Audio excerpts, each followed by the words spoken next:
y después me arreglo. Ahí está grabando. Sí, ya. Esta clase, en el fondo, ya partimos con lo que es el diseño de conexiones, ¿ya? Yo quedaría contento si es que ustedes fueran capaces de cumplir con conocer lo que hasta antes de esta clase hemos enseñado, es decir, que sepan diseñar un elemento de acero, en base obviamente al código ISC 360, la versión 2016, y que lo sepan diseñar si está sometido a tracción, compresión, flexión y corte en ambas direcciones, ¿ok? Con eso yo ya me daría por pagado, ¿ya? Pero es importante también que ustedes sepan de diseño de conexiones. En general, el diseño de conexiones, yo les contaba un poco al comienzo del curso que los que trabajamos en oficinas de ingeniería, en general no diseñamos conexiones, o pocas veces diseñamos conexiones, solamente las placas base las tendemos a diseñar, pero por ejemplo las conexiones entre vigas y columnas, o entre costaneras, cosas así, en general son las maestranzas los que lo calculan, ¿ya? En las maestranzas obviamente también trabajan ingenieros estructurales, entonces perfectamente ustedes pueden decidir trabajar como ingeniero estructural en una maestranza y ahí van a estar todo el día calculando conexiones, ¿ya? Entonces es importante tener claro esto. Pero más allá de cualquier cosa, obviamente, si es que no sacamos nada con diseñar bien los elementos, si no somos capaces de diseñar bien la conexión, ¿no es cierto? Porque el elemento obviamente no va a fallar, pero va a fallar la estructura en el punto de conexión. Además, aun cuando nosotros, por ejemplo, como oficina de ingeniería, no diseñamos las conexiones, sí somos responsables de revisar las conexiones que nos mandan las maestranzas, ¿ya? Y las maestranzas, en general, tienen harta experiencia en el diseño de conexiones, pero son un poco perversas, porque la maestranza no solamente está encargada de la ingeniería de lo que fabrica, sino que también ella cobra por cuántos kilos fabricó. Entonces, tienden muchas veces a, como no pueden sobredimensionar los perfiles porque ya se los entregamos nosotros, tienden a sobredimensionar las conexiones, ¿ya? Y usan, por ejemplo, planchas de espesores muy grandes, de dimensiones muy grandes, para que así pese más la conexión, tengan que fabricar algo que pesa más y por lo tanto terminen cobrándole más al cliente, ¿ya? Entonces uno tiene que obviamente tomar resguardo de que eso no pase, ¿ya? Porque más allá de que uno quizás no es el dueño de la plata, uno siempre trata de evitar que hayan abusos de cualquier parte del proyecto, ¿ya? Entonces, mi invitación es que no dejen las conexiones como un mundo del cual no quieren ser parte, sino que traten de entenderlo. Diseñar conexiones no es difícil, ¿ya? Lo único que hay que tener claro es cuál es el patrón de la carga y se van a dar cuenta que la resistencia de un perno a corte o a tracción es una ecuación súper sencilla, ¿ya? Entonces, la idea es que ustedes sean capaces de diseñar conexiones y así en el fondo el día de mañana, si les toca, puedan hacerlo. De hecho, es muy típico cuando uno parte como ingeniero estructural y está pituteando cuando cabro así, que uno pitutee calculando conexiones, porque en general nadie quiere calcular conexiones, entonces uno que está partiendo y para uno cualquier platita es buena, uno se pone a diseñar conexiones. Así que si ponen atención a esta clase, les puede dar incluso la chance de ganar plata el día de mañana. ¿Ok?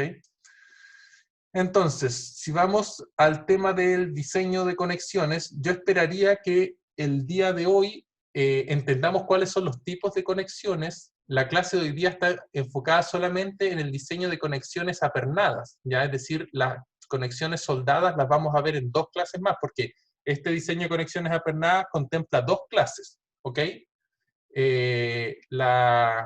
La segunda clase vamos a ver cómo es el diseño de conexiones que son excéntricas, que son conexiones que son un poco más complejas y hay que hacer unos métodos que son un poquito más avanzados.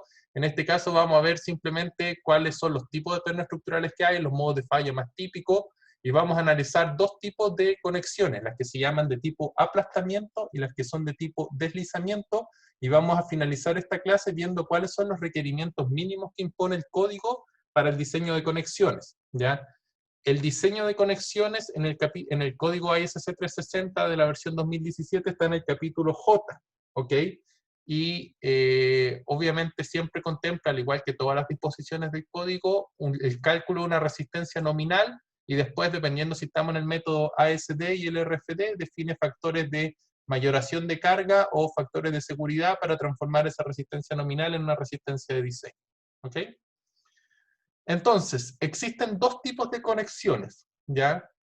Las que son rígidas, o las que también se les llama a veces conexiones empotradas, y las otras que son las conexiones rotuladas, ¿ya?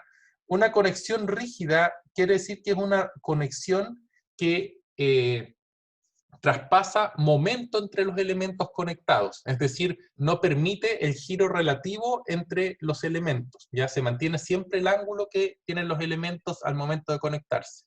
Una conexión rotulada es una conexión que no transporta ese esfuerzo de momento, es decir, permite que haya un giro relativo entre los elementos que se conectan, y principalmente los esfuerzos que transfieren estas conexiones rotuladas son o axiales o de corte, ¿ya? En una conexión rígida, yo también podría, adicional a transmitir el momento, transmitir también axiales o de corte, pero en general la gran diferencia cuando ustedes están modelando un elemento es si es que están considerando lo que está empotrado al momento o no, porque eso le va sumando rigidez a las partes de la estructura, ¿ok? Además, cada una de estas conexiones puede ser o bien soldada, o puede ser apernada, o puede ser una combinación de soldaduras y pernos, ¿ok? En esta clase en particular nos vamos a enfocar solamente en las conexiones que son de pernos, ¿ok? Pero obviamente ustedes también pueden elegir soldar los elementos, dependiendo de cómo lo quieran hacer.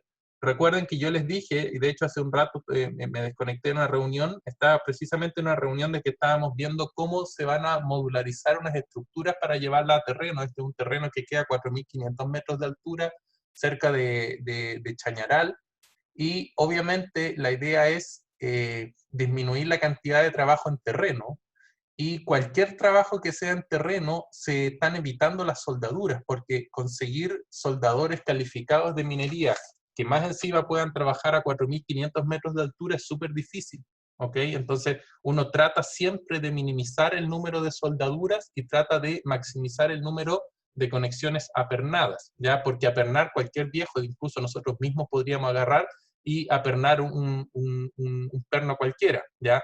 Pero soldar requiere calificación, requiere una serie de procedimientos que no son sencillos de hacer. Entonces uno tiende a, en general, considerar las conexiones apernadas. Ahora, para entender cómo funciona una conexión, es súper importante entender cuál es el flujo que va a tener la carga. Es decir, qué carga quiero transferir, y para eso tengo que saber qué parte del elemento transfiere esa carga, ¿ya? Si yo tengo claro esto, entonces voy a saber cómo diseñar mi conexión. Por ejemplo, yo les pregunto, y ojalá alguno de ustedes me pueda contestar, si yo estoy conectando una viga doble T a una columna doble T, y estoy en el fondo, y es la viga la que trae el esfuerzo que quiere transmitírselo a la columna. Si esa conexión es de corte, ¿qué parte de la viga yo debiera conectar? ¿El alma, el ala superior, el ala inferior?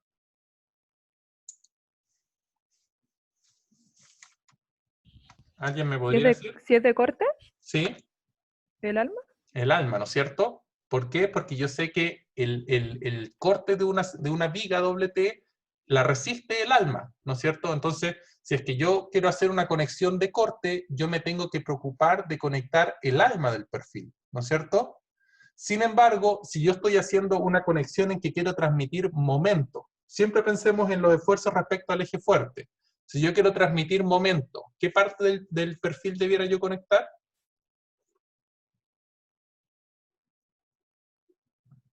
En ese caso debieran ser las alas, ¿ok? Porque yo sé que el momento de un perfil de un perfil doble T es principalmente resistido por las alas. ¿Por qué? Porque son los elementos que están más alejados del eje neutro de la sección, ¿no es cierto? Entonces, si es que yo estoy haciendo una conexión de corte, yo lo que me tengo que preocupar es de conectar el alma del perfil que trae el corte a el elemento que lo soporta, ¿ya? Es decir, yo no saco nada con decir, yo voy a hacer mi conexión de corte, y si es que yo agarro las alas del elemento, esa conexión me va a fallar. ¿Por qué me va a fallar? Porque básicamente el elemento trae la fuerza por una parte y yo estoy conectando otra parte. Del mismo modo, yo puedo agarrar mi modelo en SAP 2000 o en cualquier software estructural, puedo asumir que esa conexión es rígida, hacer todo mi análisis estructural, encontrar mis esfuerzos, diseñar mis elementos, y después decir, voy a conectar este elemento y le conecto solo el alma. Si yo le conecto solo el alma a ese elemento, lo que va a pasar es que no va a transmitir momento, porque debiera haber conectado las alas, y no solo eso, al ahora ser un elemento que está rotulado y no empotrado, me cambia la matriz de rigidez de la estructura y por lo tanto me cambia todas las fuerzas de diseño. Y podría ocurrir potencialmente que ese elemento o algún otro elemento de la estructura que estaba funcionando empiece a fallar porque yo estoy modificando la rigidez de la estructura. Por eso es tan importante también enfocarse en el diseño de las conexiones, porque si es que yo me meto en el diseño de las conexiones, soy capaz de ver que lo que yo modelé es lo que se está llevando a la práctica en el terreno, en la construcción de la estructura, ¿ya? Si uno pierde ese control, puede terminar con una estructura que no concuerda con lo que uno modeló y ya uno no se podría ni siquiera ser responsable del comportamiento de esa estructura, ¿ok? Y por último, si es que yo estoy conectando axialmente un elemento, en general la carga axial es transmitida por todo el área del perfil, ¿no es cierto? Porque nosotros sabemos, por ejemplo, si es que estamos en cualquier, por ejemplo, un diseño en compresión, nosotros sabemos que la resistencia en compresión es un FCR, que se calcula de una cierta forma, por A sub G, en que A sub G es todo el área del perfil, el área bruta del perfil. Por lo tanto, si es que yo voy a transmitir una carga de axial, de tracción o compresión, es súper importante que yo conecte toda el área del perfil, ¿ya? Hay excepciones, como son el caso, ¿se acuerdan cuando vimos los ángulos? Que los ángulos, en el fondo, se permite que se conecte solo una de las alas, pero hay que tomar algunas consideraciones en el diseño producto de que no estamos conectando todo el área del perfil.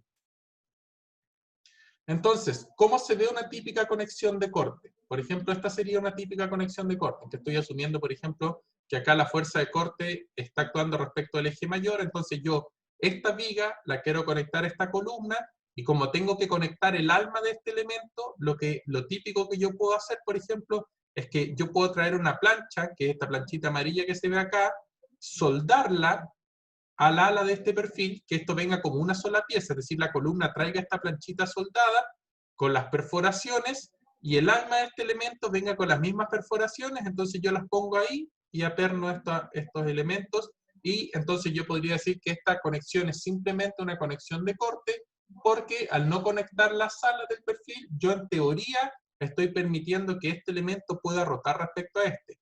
Yo entiendo que ustedes me van a decir, profe, pero yo le aseguro que esa cuestión no puede rotar tan fácil porque, claro, yo acá no le estoy poniendo un perno al centro nomás como sería una rótula perfecta, sino que estoy poniéndole perno en toda una distribución, incluso algunos bien alejados del eje neutro, y uno podría considerar que estos elementos empiezan a resistir parte del momento.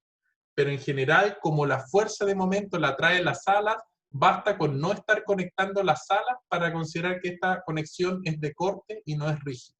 ¿Ok? ¿Cómo se vería una conexión rígida? Sería, por ejemplo, una conexión como esta, ¿ya? En la que yo, de nuevo, siempre piensen que yo estoy queriendo conectar la viga a la columna, ¿ok?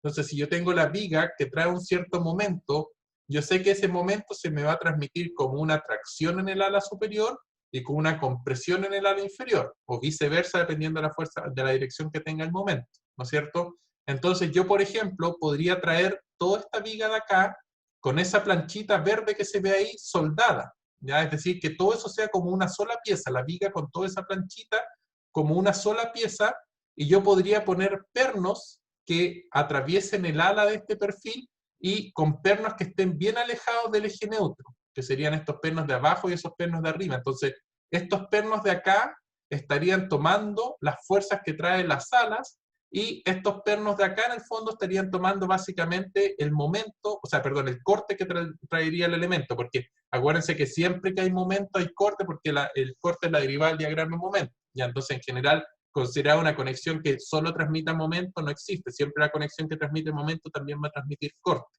¿Ya? Hay una serie de elementos que hay que agregarle cuando uno está haciendo una conexión de este tipo, ¿ya? Por ejemplo, acá se le están poniendo estas planchitas que no sé si se recuerdan de la clase de diseño corte, se le llaman atiesadores. Entonces, este tipo de conexiones también hay que ponerle atiesadores a la columna porque yo le estoy induciendo fuerzas puntuales acá y podría ser que esta ala se me tienda a doblar hacia adentro. Entonces, para evitar ese efecto, se ponen atiesadores y también incluso yo podría llegar a tener que reforzar esta parte del alma del perfil porque acá se genera algo que se llama la zona panel. Todo eso que le estoy hablando está un poco más allá del scope del curso, ¿ya?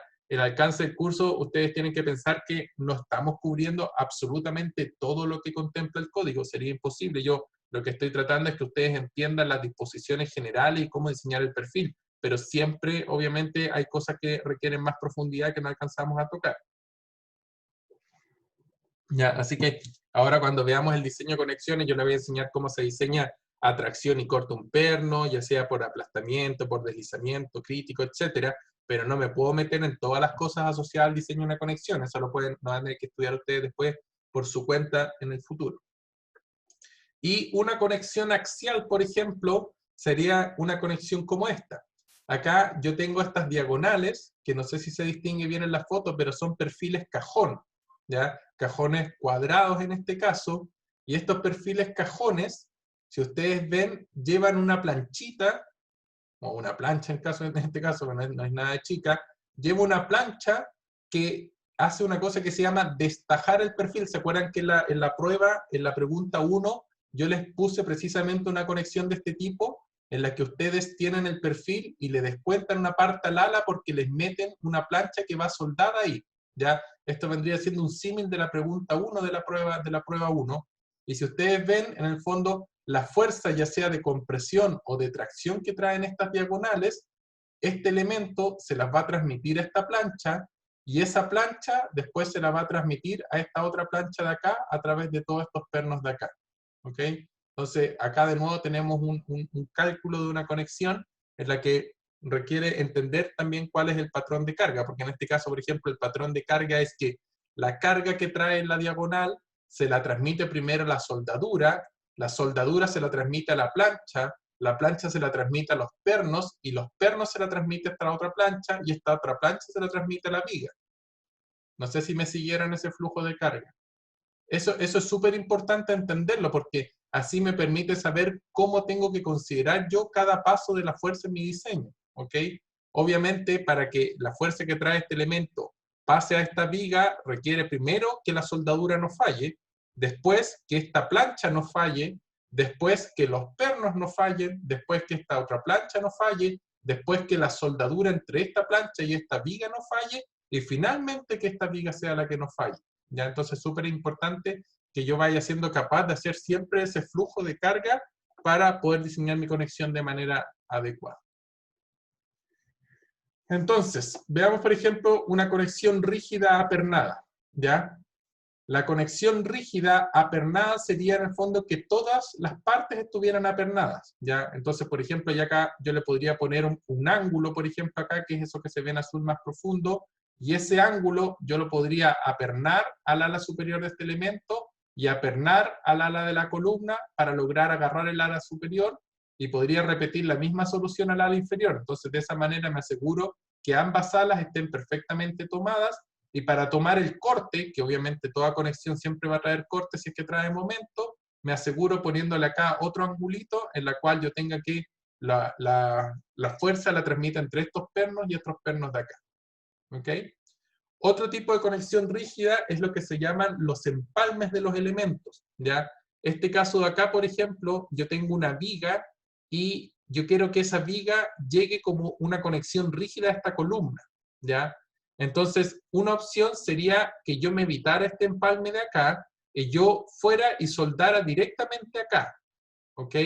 Pero yo les decía que en general uno trata de evitar las soldaduras de terreno. Entonces, una solución muy típica en Chile es que se trae la columna con una especie de chonguito de viga, es decir, con un tramo corto de viga, y todo eso se trae soldado de maestranza. Entonces se asegura que esta parte de la conexión de acá es rígida, y después simplemente con esta conexión, con este tipo de conexiones, que es en el fondo lo que se llama un empalme del elemento, se asegura que se genere la transmisión de esfuerzos entre esta parte de la viga y esta parte de la viga. ¿Por qué? Porque estoy agarrando completamente el ala superior y el ala inferior, es decir, estoy transmitiendo el momento que genera este elemento sobre este elemento, y con esta planchita de acá me aseguro de transmitir el corte que genera este elemento sobre este elemento de acá. ¿Ok? Si fuera soldada, bueno, lo típico sería en el fondo que yo tendría mi elemento de acá, y esto no es muy deseado. De hecho, si ustedes ven, se ven bien feas las soldaduras, porque claramente esta solución no es una solución industrial. Probablemente esta sea una solución de un local comercial o algo así, en que uno ahí es un poco menos estricto en el tema de cómo contemplar una soldadura.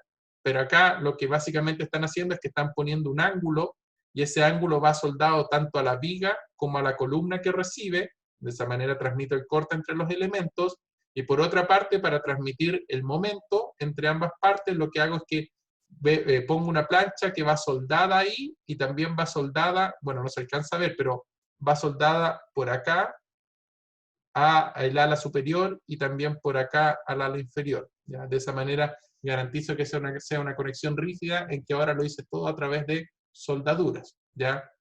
Y otra forma sería, por ejemplo, si estoy conectando dos elementos cajón, yo podría perfectamente soldar todo el contorno de uno de los elementos al otro, y de esa manera asegurar que se genere una conexión rígida entre uno y otro. ¿Ok? Conexiones rotuladas apernadas sería como la que vimos previamente, pero sacándole estos angulitos que conectaban las alas y solamente dejándole la parte que conecta el corte, ¿ya? Y en este caso, nuevamente, voy a tener pernos que están transmitiendo el corte primero. O sea, el corte que viene por el alma de este elemento, primero se transmite a estos dos pernos lo transmiten al ángulo, el ángulo lo transmite a estos dos pernos, y estos dos pernos lo transmiten al ala de la columna. ¿Ya? Entonces yo en cada uno de esos pasos tengo que verificar que se cumpla, que la estructura dé. O sea, yo no saco nada con verificar que estos dos pernos den, si es que yo estoy poniendo un ángulo tan delgadito o tan chico que me falle el ángulo. ¿Ok?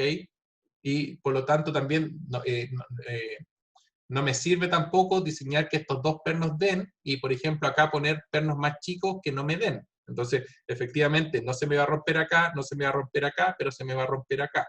Entonces, por eso es importante seguir todo el flujo de la carga, porque yo tengo que garantizar que siempre mi elemento dé. Y una conexión de corte soldada era como la que veíamos antes, pero si se dan cuenta acá, no se está conectando las alas, sino que solamente el alma del perfil. Y de nuevo, siempre la solución más típica es poner un angulito que agarre ambos elementos a conectar. ¿Ya? Acá sería otra, que está mostrando otra solución, en que en general cuando uno conecta de corte, como muchas veces pasa que uno quiere concordar el tope superior de los elementos, porque obviamente supongan que por encima de esto va una parrilla de piso, una plataforma así donde ustedes caminan. Como ustedes quieren que todas las vigas tengan el mismo tope para poder poner esta plataforma encima, lo que en general uno hace es que uno hace lo que se llama un destajado del elemento. Como uno no puede hacer que esta ala llegue hasta el final, porque obviamente va a chocar con esta ala, uno corta en la viga, le hace un cortecito para hacer que esta ala llegue antes y no choque con esta, y de esa manera asegurar de poder soldar solo el alma del elemento. Ya, en este caso, el ala inferior no fue necesario destajarla porque este elemento es más grande que este. Pero si los dos tuvieran el mismo porte, esta misma solución que estoy haciendo arriba la debiera también hacer abajo, es decir, esta ala inferior igual debiera quedar cortada antes de donde parta esta ala, para que así no choque. ¿Ok? Y siempre acá es importante dar un gap de manera de, porque acá yo estoy con este tipo de conexión solamente conectando el alma del elemento, yo lo que básicamente le estoy diciendo a esta conexión es que yo le estoy permitiendo que este elemento pueda rotar respecto a este. Y para que pueda rotar, yo siempre tengo que proveer ahí un gap que sea lo suficiente para que efectivamente esa rotación se pueda dar. Ahora, las rotaciones que ustedes esperan acá son de mucho menos de 1 grado, son rotaciones súper chiquititas, entonces tampoco es necesario dejar mucha dimensión ahí. Uno puede dejar 5, 10 milímetros y probablemente ya va a dejar una holgura suficiente para que uno pueda rotar respecto del otro. ¿Ya? Y una conexión mixta sería, por ejemplo, en que yo puedo conectar las alas del elemento, por ejemplo, a través de una soldadura. Yo podría soldar el ala contra el ala de la columna, tanto la superior como la inferior, pero, por ejemplo, conectar el alma a través de pernos. ¿Ya? Es decir, yo puedo ir mezclando soluciones de soldaduras. ¿Ya? Otra sería el caso de ahí, en la que yo tengo pernos que conectan el alma de este elemento a la plancha, pero esta plancha se conecta a la columna a través de soldadura, ¿ya? Entonces ahí también yo estoy permitiendo que estoy mezclando el tipo de conexión que voy a usar, porque en general, ¿yo qué podría hacer? Yo podría hacer que esta columna de acá venga con esta plancha soldada de maestranza, ¿ya? Y simplemente después yo pongo la plancha, encajo la viga y aperno, que es súper fácil de hacer en terreno. ¿ok? De hecho, esta es la solución típica. Siempre que ustedes están pensando cómo conectar los elementos, lo más típico es que ustedes siempre van a encontrar, si ustedes van a alguna obra y empiezan a mirar a los elementos metálicos, se van a dar cuenta que siempre las vigas o las columnas tienen planchas que sobresalen así, por varias partes. Esas planchas siempre van a venir soldadas al elemento, y la soldadura, como se hace en taller, no hay problema, porque esa soldadura o bien la hace un soldador calificado, que siempre las maestranzas tienen en sus plantas soldadores calificados, o muchas veces lo pueden hacer una soldadura automática incluso con una máquina, ¿ya? Entonces, no hay problema cuando uno requiere soldar en maestranza, el problema es cuando uno requiere soldar en terreno. Entonces uno puede decir, ya, lo más fácil es que esta piecita venga soldada a la viga de maestranza y con los hoyos listos para que después cuando yo tenga la otra viga, que también va a venir con las perforaciones que tienen que calzar con estas de acá, yo la pongo, encajo las dos vigas y pongo los pernos y los aprieto y quedan estos dos elementos conectados, ¿ya? Alguien, no sé si a ustedes le dicen, bueno, pero ¿por qué esto no va apernado también acá en vez que soldado? Podría ser, pero en general uno prefiere la soldadura porque si esto viniera apernado, lo que puede pasar es que cuando ustedes están trasladando los elementos y los elementos, por ejemplo, vienen arriba de un camión y el camión pasa por caminos malos y las cosas empiezan a vibrar, puede ser que estos pernos empiecen a soltar producto de esta vibración. Entonces, en general, cuando uno trae cosas que vienen apernadas de maestranza, siempre es necesario cuando llega al terreno revisar que esos apernados no se hayan soltado producto del transporte, ¿ya? Entonces, mucho más fácil es cuando las cosas las traigo a las maestranzas, las prefiero traer soldadas, y lo que conecto en terreno lo dejo como una conexión apernada. ¿Ok?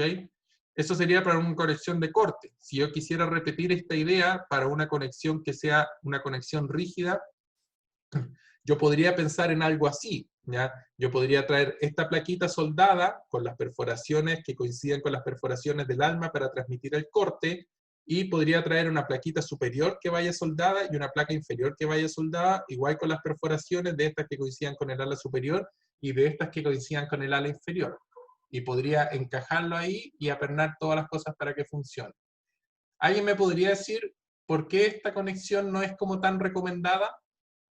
Desde un punto de vista constructivo, ¿alguien ha hecho práctica en construcción o quizás tiene algún papá, familiar, alguien que trabaja en construcción y que tenga un feeling de por qué esa conexión no es muy deseada?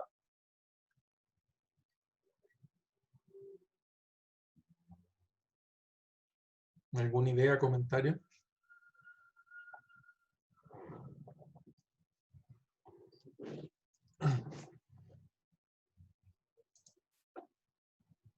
Exacto. Tomás dice que supone que encajar la viga es difícil.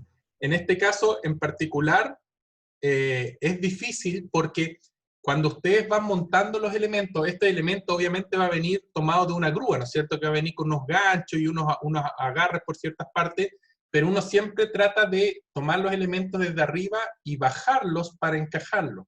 Entonces, en este caso, hay que bajarlo antes y tratar de encajarlo horizontal, que encaje justo en este alto.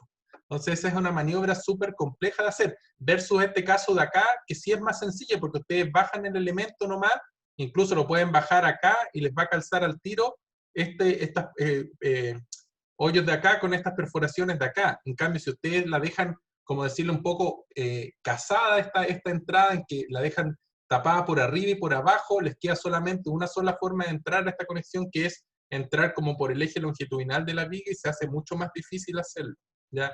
Entonces, por eso es que yo les decía que en general uno trata siempre de preferir soluciones de conexiones que sean de corte, ¿ya? Uno trata de dejar las conexiones rígidas para muy pocos elementos, porque en general, como el conectar rígidamente requiere conectar el ala superior y el ala inferior, en general es complejo materializar este tipo de conexiones y después montarlas en terreno, ¿ya? Entonces, este es el caso, por eso que, no sé si se acuerdan que, por ejemplo, en este caso de acá, en este caso acá, por ejemplo, se optó por esa solución, porque perfectamente yo podría haber traído esta plancha que se ve acá arriba y esa plancha que se ve acá abajo. Esas planchas podrían haber venido soldadas a la columna, lo mismo que esta plancha de acá podría haber venido soldada a la columna, y yo, toda esta conexión que la estoy haciendo acá, yo la podría trasladar a este punto.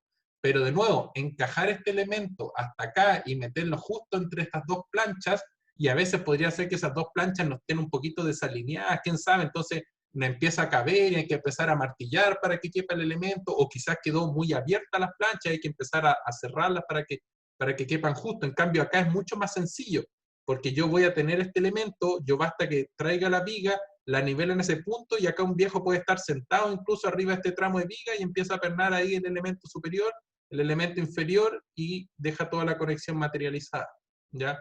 Entonces, en general, cuando uno está pensando en la conexión, y hoy en día cada vez es necesario pensar cómo van a construir o cómo van a ejecutar esa conexión, ¿ya?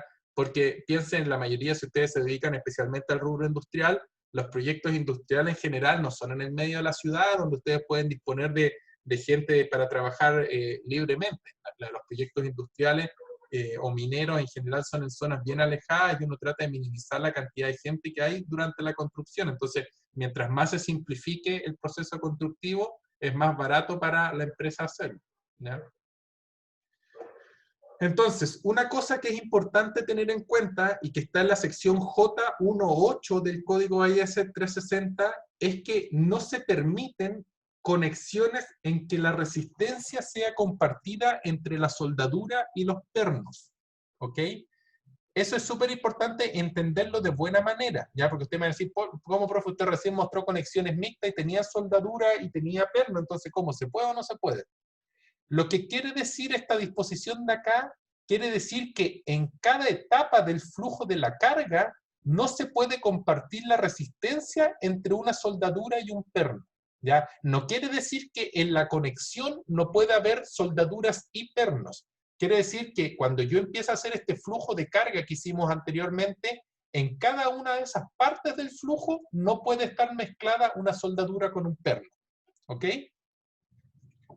Entonces, ¿y por qué es esta disposición? Es básicamente por lo siguiente, porque si ustedes se ponen a pensar, los pernos en general, ¿se acuerdan que nosotros dijimos que las perforaciones que le hacen a los pernos no es exactamente igual al diámetro del perno? De hecho, uno siempre deja una sobreperforación, que puede ser una sobreperforación estándar o una sobreperforación más grande, que se llaman de sobretamaño, y uno hace eso porque obviamente al momento de montar, cuando estamos montando estructuras muy grandes, pensar que todo va a encajar a la milésima de milímetro es muy esperanzador, ¿cachai? Entonces uno siempre deja una holgura en la conexión para que las cosas puedan calzar en terreno.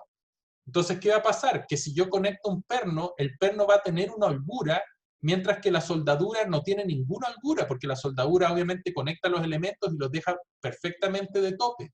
Entonces, ¿qué va a pasar si yo mezclo una soldadura con un perno? Lo más probable es que el perno no va a colaborar a esa resistencia y finalmente va a ser la soldadura la que va a tomar todo, porque el perno va a tener ese gap para moverse, mientras que la soldadura no lo va a tener, y obviamente entonces compartir esa resistencia es algo que no hay que hacer. Por lo tanto, ¿qué cosa está permitida? Esta conexión, por ejemplo, yo tengo que va a ir soldada la plancha amarilla a la ala de la columna, pero el alma del elemento de la viga va a ir apernado a esta plancha amarilla. ¿Por qué esto sí está permitido? Está permitido porque si yo hago el flujo de carga, yo traigo el corte por acá, ese corte se transmite a los pernos, que acá hay solo pernos, lo transmiten a la plancha, y la plancha lo transmite al ala a través de solo soldadura. Entonces, si ven ustedes en cualquier etapa del flujo de carga, nunca mezclé una soldadura con un perno. ¿Ok? ¿Qué cosa no estaría permitida, por ejemplo? En el que yo diga, mira, yo voy a poner esta viga, voy a poner esta plancha que vaya soldada acá, voy a poner estos pernos igual, pero después para asegurarme voy a repasar con soldadura acá. Es decir, voy a soldar la plancha amarilla a este alma de la viga. Eso no estaría permitido. ¿Por qué? Porque cuando yo estoy haciendo el flujo de cómo se transmite el corte entre el alma y la plancha amarilla, acá van a empezar a trabajar tanto estos pernos como la soldadura al mismo momento. Entonces ahí estoy compartiendo la resistencia entre la soldadura y el perno y eso no está permitido. ¿Ya? No sé si quedó claro el concepto de qué quiere decir que no se pueda mezclar soldadura con pernos. Eso no quiere decir que yo no pueda tener una conexión como esta, en la que efectivamente hay una parte que la conecto con soldadura y otra parte que la conecto con pernos. Lo importante es entender que en cada parte del flujo de la carga de esa conexión no estoy mezclando soldadura con pernos, como es el caso que estaría haciendo en este caso. ¿Ya? ¿Les quedó claro? ¿Sí? Pero espero que sí. Que me costó harto hacer estos ejemplos y todo para que entendieran. Ya. Entonces, otra cosa que es súper importante tener en cuenta. Cuando uno va a diseñar conexiones, hay dos opciones, ¿ya? Va a sonar como medias raras estas dos opciones, porque uno pensaría que ¿para qué fuerza diseñaría la conexión? Uno la diseñaría para la fuerza que le da el software de análisis estructural que está usando, ¿no es cierto? Si es que yo agarro, por ejemplo, yo no sé si ustedes han tenido la suerte de usar alguno de los software estructurales, el SAP 2000, el RISA 3D, hay varios, el STAT Pro, el GTStrudel, hay hartos software de análisis estructural. Pero si ustedes agarran un software de análisis estructural y modelan los elementos y todo, el software le va a entregar exactamente cuál es la fuerza que se genera cuando, por ejemplo, ustedes están conectando de corte una viga con una columna. Hay un output del programa que les dice, mira, ahí hay una fuerza de corte de, no sé, 16,24 toneladas fuerzas. ¿Ya? Entonces, una opción es que ustedes diseñen esa conexión para esa fuerza de 16,24 toneladas fuerzas. ¿Ya? Es decir, una opción es diseñar la conexión para las fuerzas reales que trae la conexión, ya sea de axial, de corte, de momento, etc. Pero eso en general no se hace mucho. ¿Y por qué no se hace mucho? Por primero lo que yo les decía, las conexiones en general las diseñan las maestranzas, mientras que las estructuras las calculan las oficinas de ingeniería, ya las que se dedican como a lo que le llaman el diseño de la estructura. Entonces, en general, es muy tedioso si uno le sacara las fuerzas de cada conexión y se las tratara de pasar a la maestranza. ¿Por qué? Porque claro, primero uno tendría que generar esquemas en los que uno detallara perfectamente a qué conexión se está refiriendo y le diría además qué elemento está conectando con cuál elemento, etc. Y eso también generaría que obviamente la maestranza se tentaría a diseñar cada conexión como una conexión distinta, ¿ya? Y eso se hace poco óptimo porque la idea es tender a homogenizar soluciones, ¿ya? Una cosa que entonces es muy usual es que uno diseñe las conexiones para un porcentaje de la capacidad de los elementos que está conectando.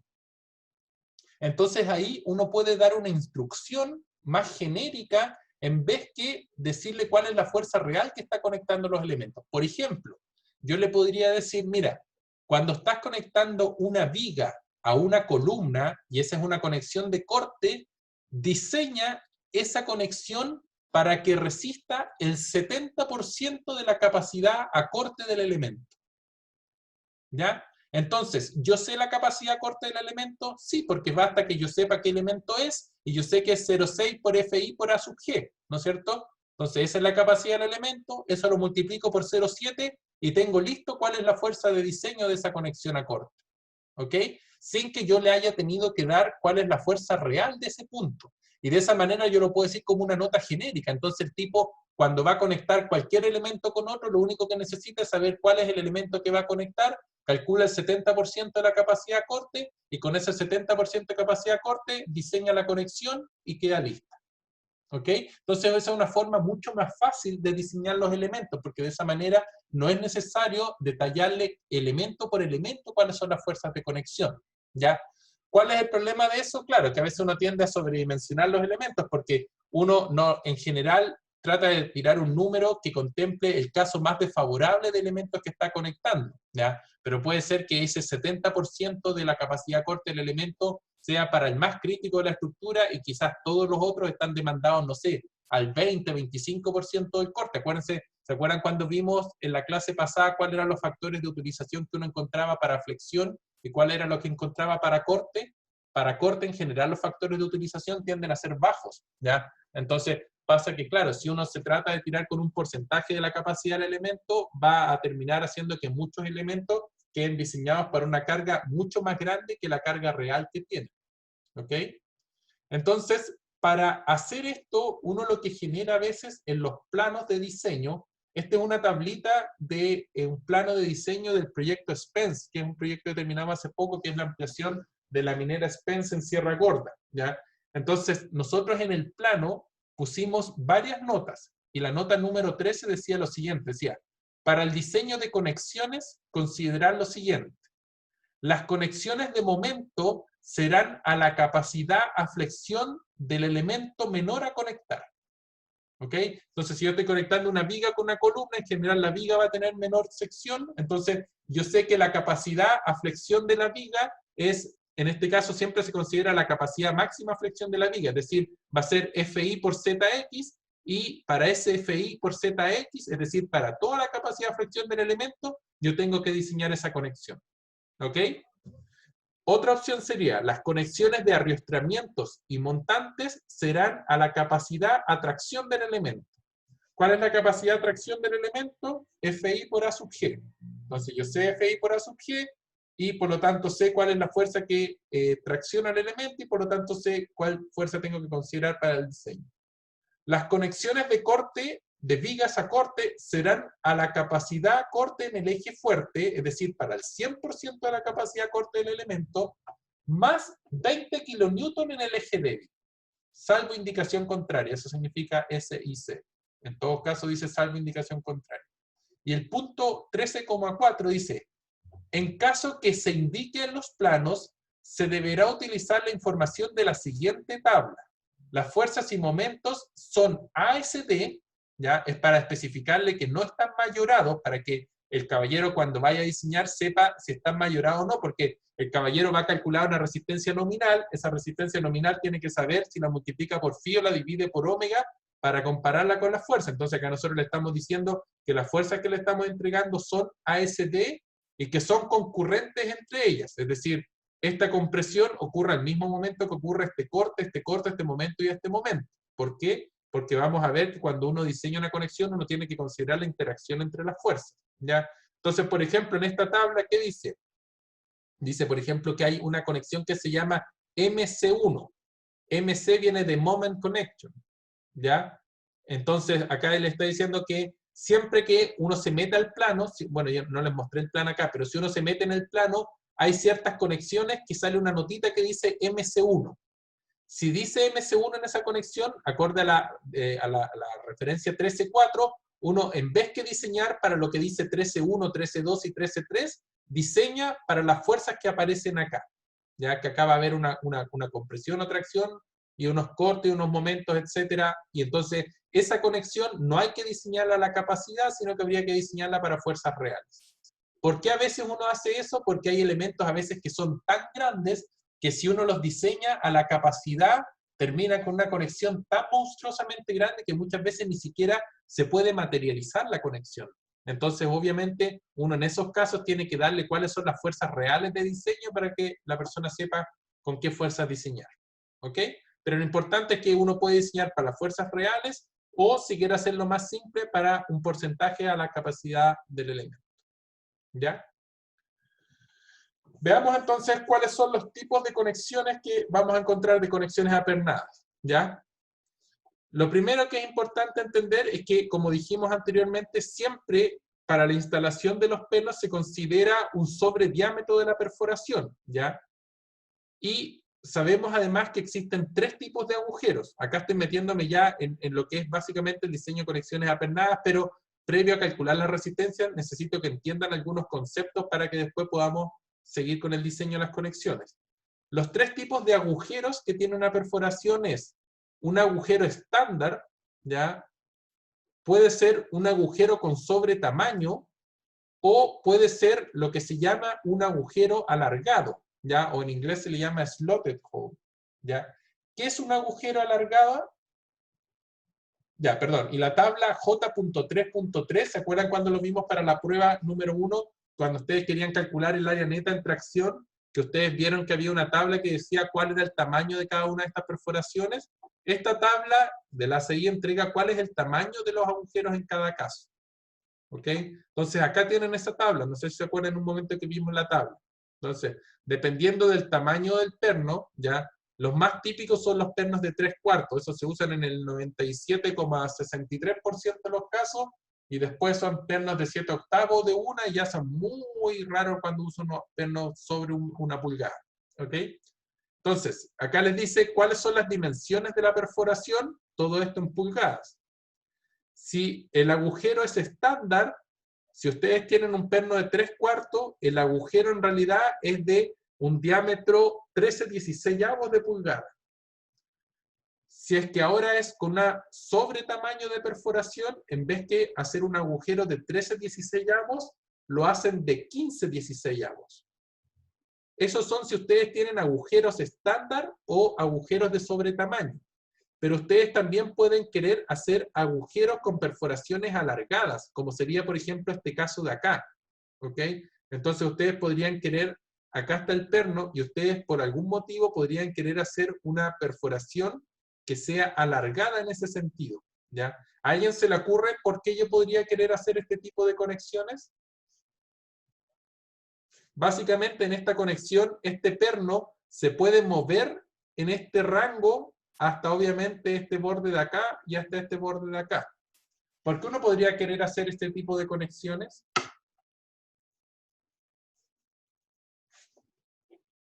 A ver, alguien me dice, claro, Matías me dice para el tema de los sismos, muy bien, o disipar energía, o tener libertad.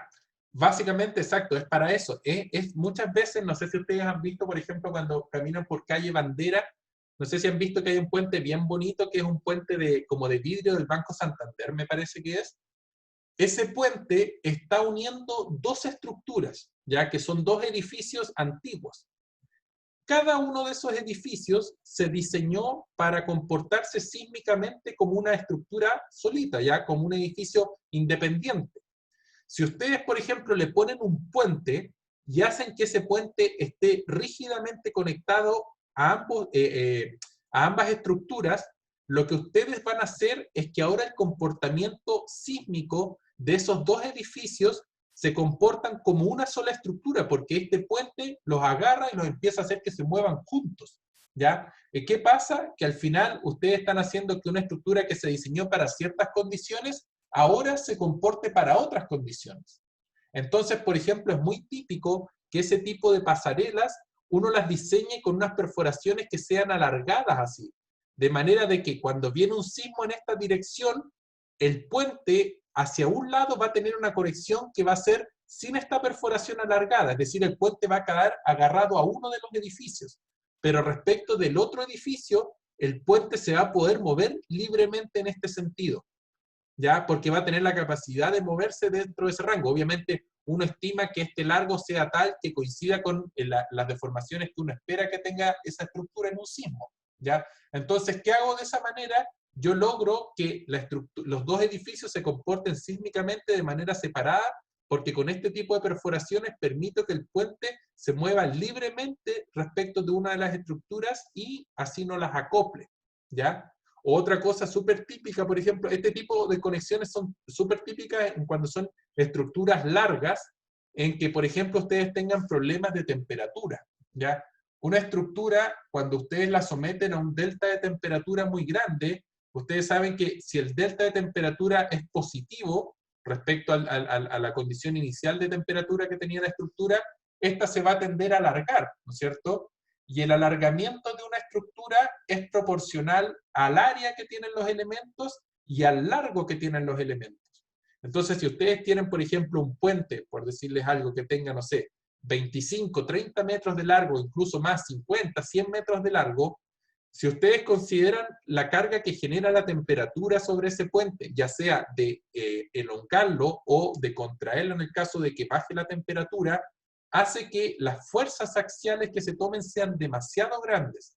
Entonces, uno podría terminar condicionando todo el diseño de esa estructura solamente por temperatura. Ese efecto de la temperatura es solamente importante en el eje longitudinal del puente, porque acuérdense que los elementos se estiran y se alargan respecto a su eje longitudinal. ¿Ok? Entonces, ¿qué hacen en los puentes? En los puentes es súper usual que se pongan conexiones de este tipo en uno de los extremos del puente. ¿Por qué? Porque cuando se genera este delta de temperatura positivo, por ejemplo, uno de los extremos del puente va a quedar fijo, porque esta perforación va a ser sin esta ranura alargada, por lo tanto ese extremo me queda fijo, pero el otro extremo me va a quedar con esta ranura, entonces el otro extremo se va a poder mover libremente el puente, se va a poder alargar o contraer lo necesario por esta ranura alargada, y de esa manera hago que los elementos no tomen ese delta de temperatura, porque si yo permito que el puente se deforme libremente, esa delta de temperatura no genera ningún esfuerzo sobre el puente. Y eso hace que disminuya mucho cuáles son las fuerzas de diseño, ¿ya? Entonces, este tipo de conexiones de ranura alargada no son conexiones que sean, que no se usen, ¿ya? De hecho, son muy usual cuando especialmente ustedes están conectando estructuras que tienden a tener comportamientos dinámicos independientes, ¿ok?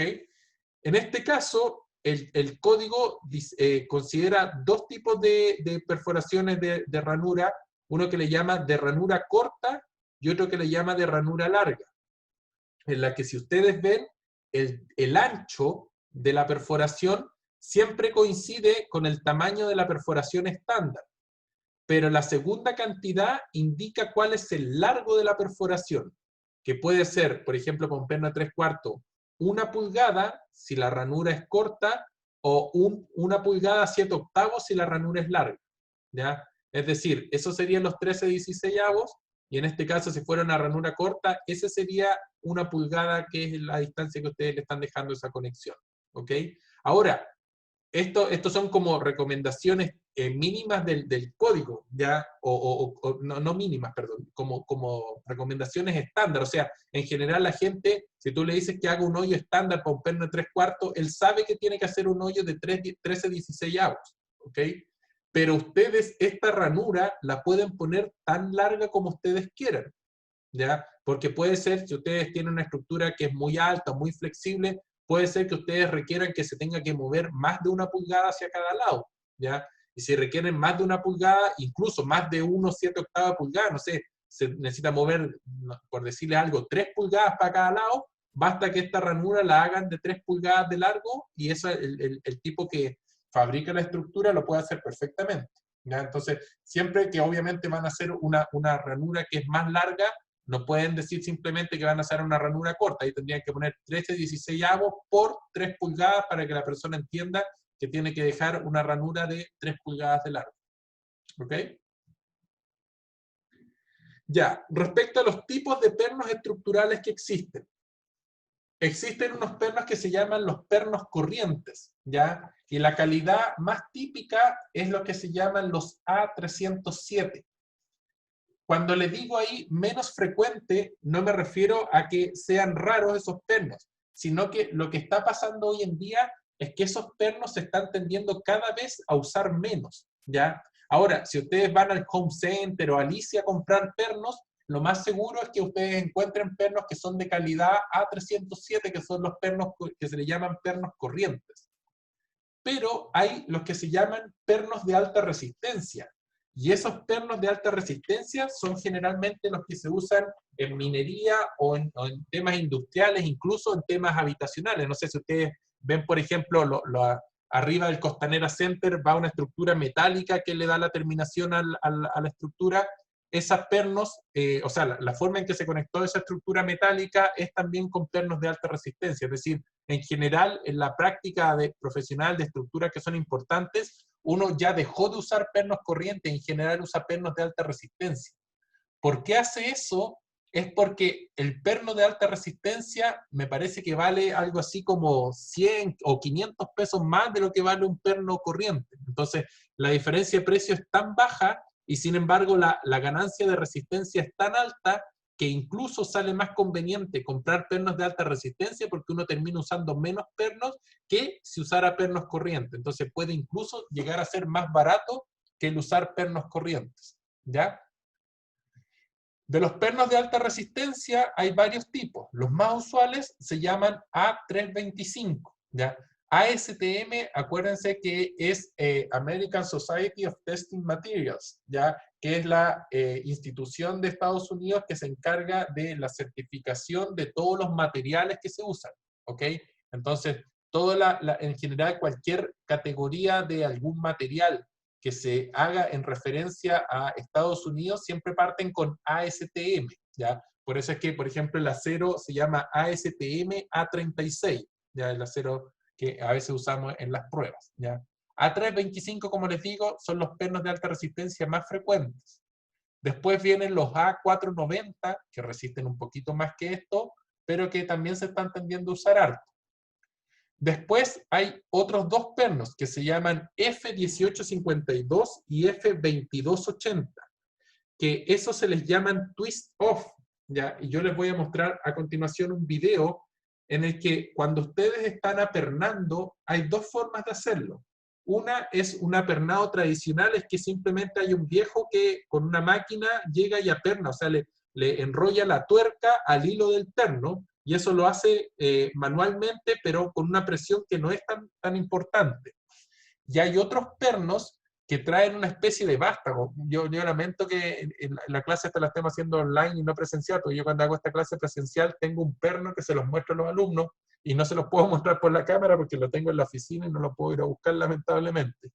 Pero hay unos pernos que traen abajo como una especie de cabeza, entonces cuando ustedes apernan ese perno y llegan a una tensión de apriete, esa cabeza se rompe. Y de esa manera ustedes saben que el perno quedó apretada a un cierto torque. ¿Ok? Entonces hay pernos que ustedes quieren, de ahí vamos a ver por qué, que se apernen de esa manera. Es decir, que no baste que haya un viejo que apriete una tuerca, sino que es necesario garantizar que el apriete de esa tuerca ocurrió hasta un cierto torque y que eso además se pueda ver visualmente. Entonces estos pernos, como les digo, traen una cabeza que cuando ustedes lo aprietan y se alcanza esa tensión, se cortan. ¿Ok? Esos pernos se llaman F1852, que es el análogo del A325, y el otro se llama F2280, que es el análogo del A490. Es decir, este perno resiste lo mismo del A325, pero tiene la particularidad que trae esta cabeza que se corta, y este de acá resiste lo mismo que el A490, pero trae la misma condición. Y después hay pernos que traen más alta resistencia, que sería el 354 y el F3043 y 3011, que estos son pernos que tienen tensiones de rotura y fluencia muy grandes, y que, para serles bien sincero, a mí en la práctica nunca me ha tocado usar, ¿ya? Pero en el fondo estos son pernos cuando ya están en condiciones que son demasiadas las cargas y tienen que usar pernos que ya salen de lo que normalmente se usa, ¿ya? Lo más usual, como les digo, es que ustedes especifiquen pernos A325 porque son muy comparables el precio de estos pernos corrientes, pero resisten mucho más. Estos resisten un poquito más que estos, pero ya es un tema de gusto si es que ya se quiere usar a estos, pero ya no vale la pena si es que con este les da. ¿Okay? Es importante que en la cabeza del perno ustedes son capaces de poder identificar cuál es la calidad del perno. ¿Ya? Si ustedes ven ahí en la cabeza dice A490. Entonces ustedes saben que este perno está acorde a esta categoría de acá. ¿Ok?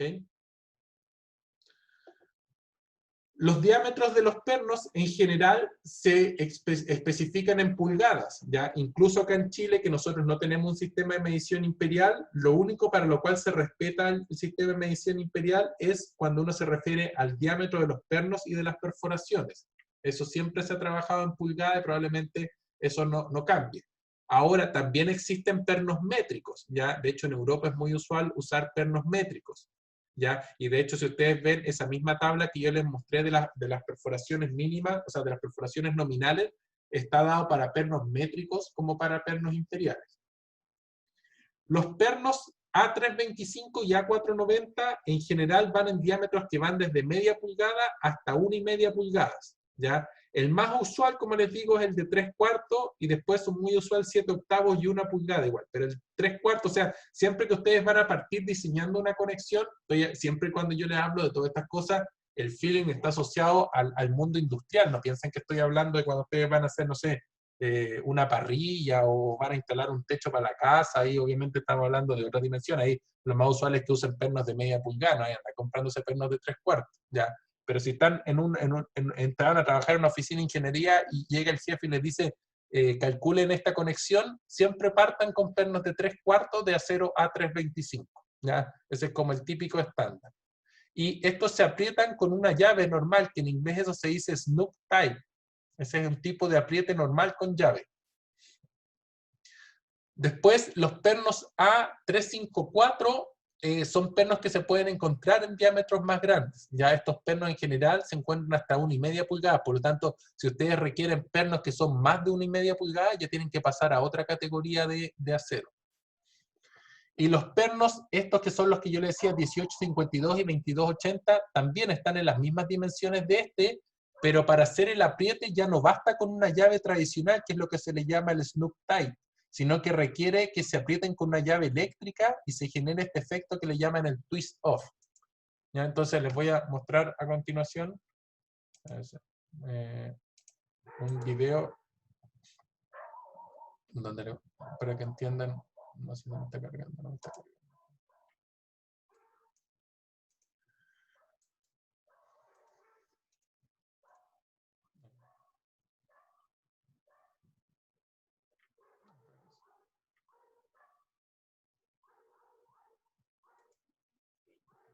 Voy a compartir.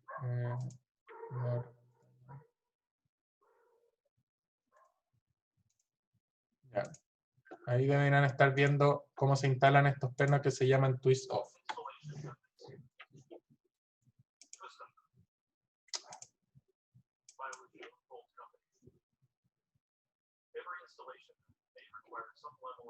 ¿Se dan cuenta? Estas son las cabecitas que yo les digo de los pernos. ¿Se dan cuenta que este perno de arriba ya está apernado? Entonces, como ya está apernado, ya se le apretó esto hasta que esta cabeza de acá se cortó. No sé si se dan cuenta ahí, como que se ve que está el borde. Entonces, ¿en qué consiste esto? Que el viejo, sobre este perno que tienen acá, ponen la tuerca, así se la ponen a mano nomás, y después ponen una máquina que es eléctrica, y esa máquina va apretando esto hasta que llega un cierto torque, y cuando se alcanza ese torque, se corta esta cabeza, y la persona sabe entonces que alcanzó el torque que requiere.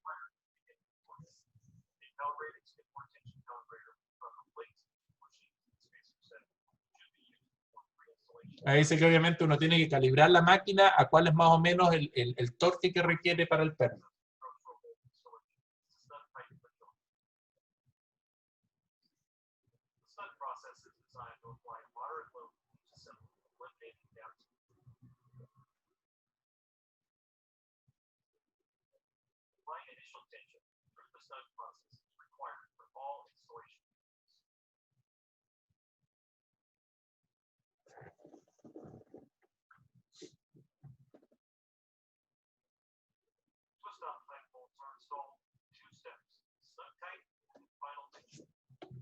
Dice ahí que cualquier perno que es de este tipo se instala de dos formas. Primero el snug tight, es decir, el apriete normal, y después va esta llave eléctrica y hace el apriete final que hace que se rompa ese vástago del perno.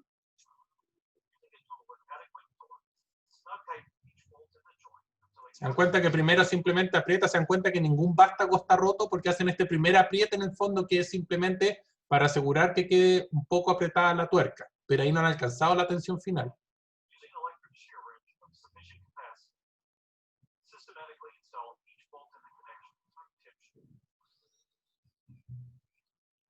¿Se dan cuenta? Miren.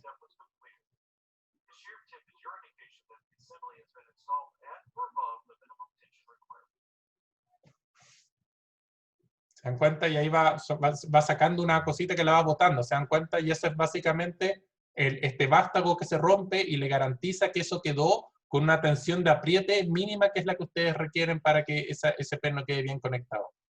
¿Se dan cuenta? Esos son los vástagos que yo les hablaba. Ese tipo de pernos es los pernos que se llaman twist off, ¿ya? Y que son... voy a ver la presentación. Esos son los pernos que son el F1852 y el F2280, ¿ok? Pero como les digo, este perno es igual a este perno y este perno es igual a este perno, con la diferencia es que, ¿se acuerdan que al comienzo apretó con una llave normal solamente? Esa llave normal es lo que se le conoce como el snug tight, que es simplemente un apriete normal del perno, que es lo que se requiere para estos pernos de acá. Estos pernos de acá, adicional a eso, requieren esta llave eléctrica y que generan esto lo que se llama el twist off. ¿Ok? Ya, ahora respecto a cómo el código clasifica los pernos, lo hace en tres grupos. El grupo A contempla los pernos A325, que el análogo es el 1852 y que también caen los pernos 354 grados BC. El grupo B son los pernos A490, es decir, estos tienen un poquito menos de resistencia, estos tienen un poquito más. El grupo C ya son estos pernos que yo les hablo que son de muy alta resistencia, que a mí nunca me ha tocado usar. Todos los pernos A y B antiguamente se especificaban en su propio código o su propia especificación ASTM. Por ejemplo, los pernos A325 estaban en la norma ASTM A325. Los pernos F2280 estaban en la norma ASTM F2280. Pero después simplemente el ASTM prefirió juntar toda la categoría de pernos A y B en un solo código que se llama el ASTM F3125. Esa es la versión 2018, es la última vigente. ¿Okay? Entonces, si ustedes quieren ver qué características debiera tener un perno A325, se tienen que meter a la norma, ya no a la norma ASTM A325. Todavía van a encontrar esa norma porque antiguamente se llamaba así, pero si quieren usar la última norma vigente, se tienen que meter a la norma ASTM F3125. Y ahí van a encontrar la característica de todos los pernos del grupo A y B. Las partes típicas de un perno: el perno tiene una cabeza, tiene un vástago, que es la parte del cuerpo del perno que no tiene hilo, después tiene una parte hilada, que es la parte sobre la cual ustedes pueden mover la tuerca, que es esta parte de acá, y la golilla, que es esta parte de acá. ¿Okay? El largo total del perno es el largo que considera la parte que es el vástago más la parte que es hilada. Y hay una parte que se llama el grip, o en español la longitud de agarre, que es la cantidad en el fondo que ustedes tienen que calcular, porque obviamente esta es la parte que tienen que contemplar que quepan todas las planchas que ustedes, o todas las partes de los elementos que están conectando, ¿ya? Entonces, en general, uno tiene que calcular cuál es el largo del perno, pero lo que uno, la parte hilada de un perno es más o menos estándar, entonces lo que uno calcula es cuál es la longitud de agarre del perno, o cuánto tiene que ser el largo del vástago del perno. Una conexión apernada en general va a estar sometida a las siguientes condiciones: al corte y o tracción en el perno. También el perno se puede aplastar contra la plancha de conexión. Ya, si ustedes piensan, cuando el perno se mueve hacia el lado, el cuerpo del perno tiende a aplastarse con la placa, entonces se genera también ahí una fuerza de aplastamiento. Y también se puede, como ustedes están generando una cierta tensión en el perno, ustedes generan un cierto apriete entre las placas que están conectando. Y obviamente las placas que están conectando ustedes tienen una cierta fricción entre ellos, un cierto coeficiente de roce, ¿ya? Entre acero y acero, por ejemplo, el coeficiente es del orden de 0,3. Entonces, ustedes obviamente, como están generando una normal y hay un coeficiente de fricción, también va a haber una fricción entre las superficies que ustedes quieren conectar. Y también puede ocurrir que genere una rotura o una fluencia sobre la placa que está conectando los elementos. ¿Okay? Entonces vamos a ver cómo tratar cada uno de estos puntos. La falla por corte del perno es súper sencilla, pues básicamente que el área transversal del perno no es capaz de resistir la fuerza que se induce y se tendería a cortar. Lo mismo puede ocurrir en corte como puede ocurrir en tracción. Nuevamente, el área transversal del perno no es suficiente para la carga aplicada y el perno se tiende a romper en tracción. ¿Ok? Ojo que el diseño de los pernos en una conexión es a la rotura, no es a la fluencia. ¿Ok? También podría en teoría fallar por flexión el perno, que podría generarse algún efecto así, pero en general para las dimensiones que tienen los pernos son tan chiquititas que este modo de falla en general se desprecia y se considera que el perno solamente puede fallar por tracción o corte. Se puede romper también la placa que están conectando como una rotura del área neta o también como una fluencia del área bruta. ¿Ya? Al igual que como por ejemplo cualquier elemento de acero que existe en estos dos estados límite, también existen si ustedes están analizando una placa. Existe otra cosa que se llama el bloque de corte, que es la posibilidad de que, acorde al patrón de cargas que siga el corte, se les pueda tender a salir una parte de la plancha respecto a la otra. ¿Ya? Entonces, por ejemplo, si acá ustedes están tirando esto, lo que podría pasar es que no falle ningún perno, pero sí se arranque toda esta porción respecto a esta otra porción con un patrón de falla que siga lo que se ve, esa silueta que se ve ahí. ¿Ya? Entonces vamos a aprender cómo calcular el bloque de corte.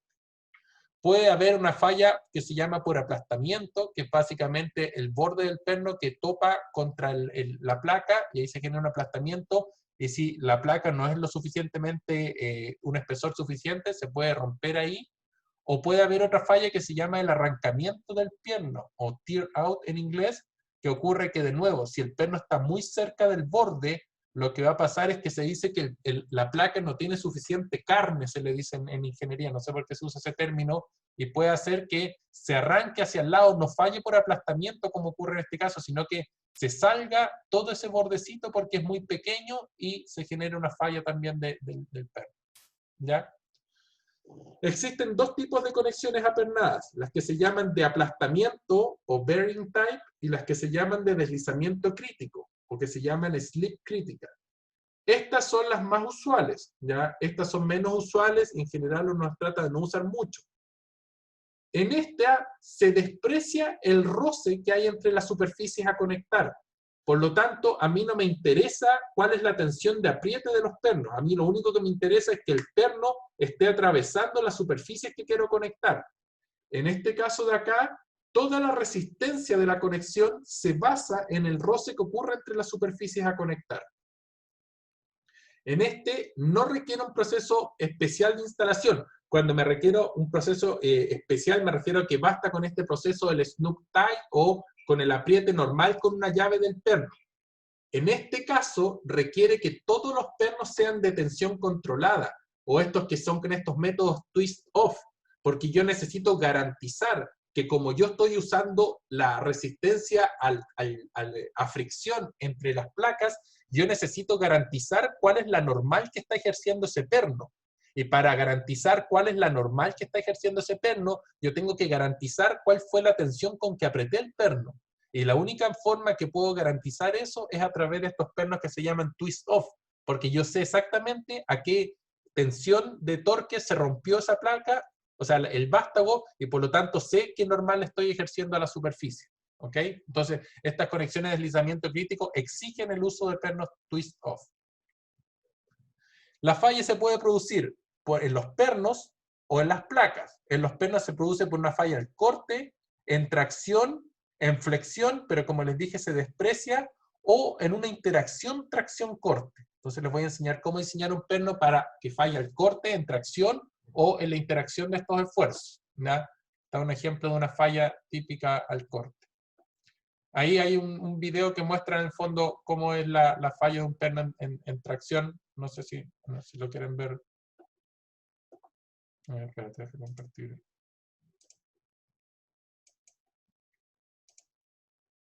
Ahí está un perno que se está sometiendo a tracción. Y si se dan cuenta, se tira, hasta que se corta el perno. ¿Ok?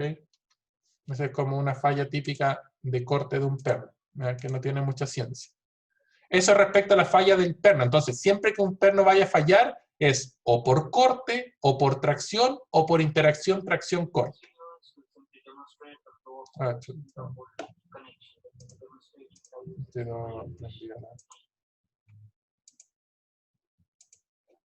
Ya.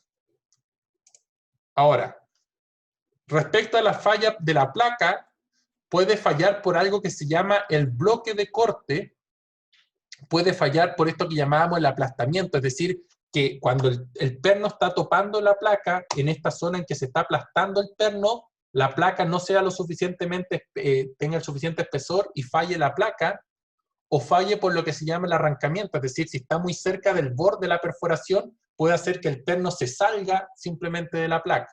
¿Ya? Todos estos estados límites dependen de la placa. ¿Ya? Y ahí está una imagen, por ejemplo, en que se muestra un bloque de corte real. ¿Ya?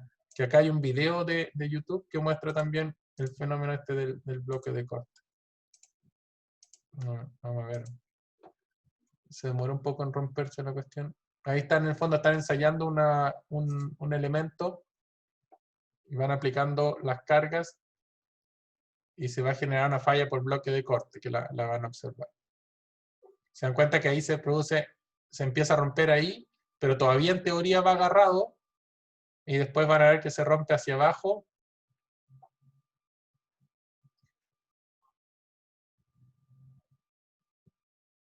Se dan cuenta que se va rompiendo así a través de como una línea así, o sea, se rompió una línea así y una línea hacia abajo. ¿Se dan cuenta?